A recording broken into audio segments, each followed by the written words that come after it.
biggest takeaway was that even if you have a difficult situation with a company that you're working with, there are still many avenues that you can take to find happiness and find contentment in life. It doesn't have to be the end-all be-all, and there are many ways to deal with microaggressions, bumps in the roads, hurdles, etc.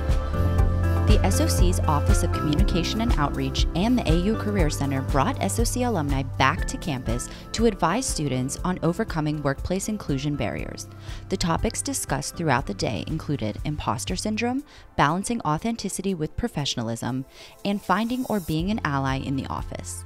Attendees shared their experiences with each other and built confidence through small group discussions.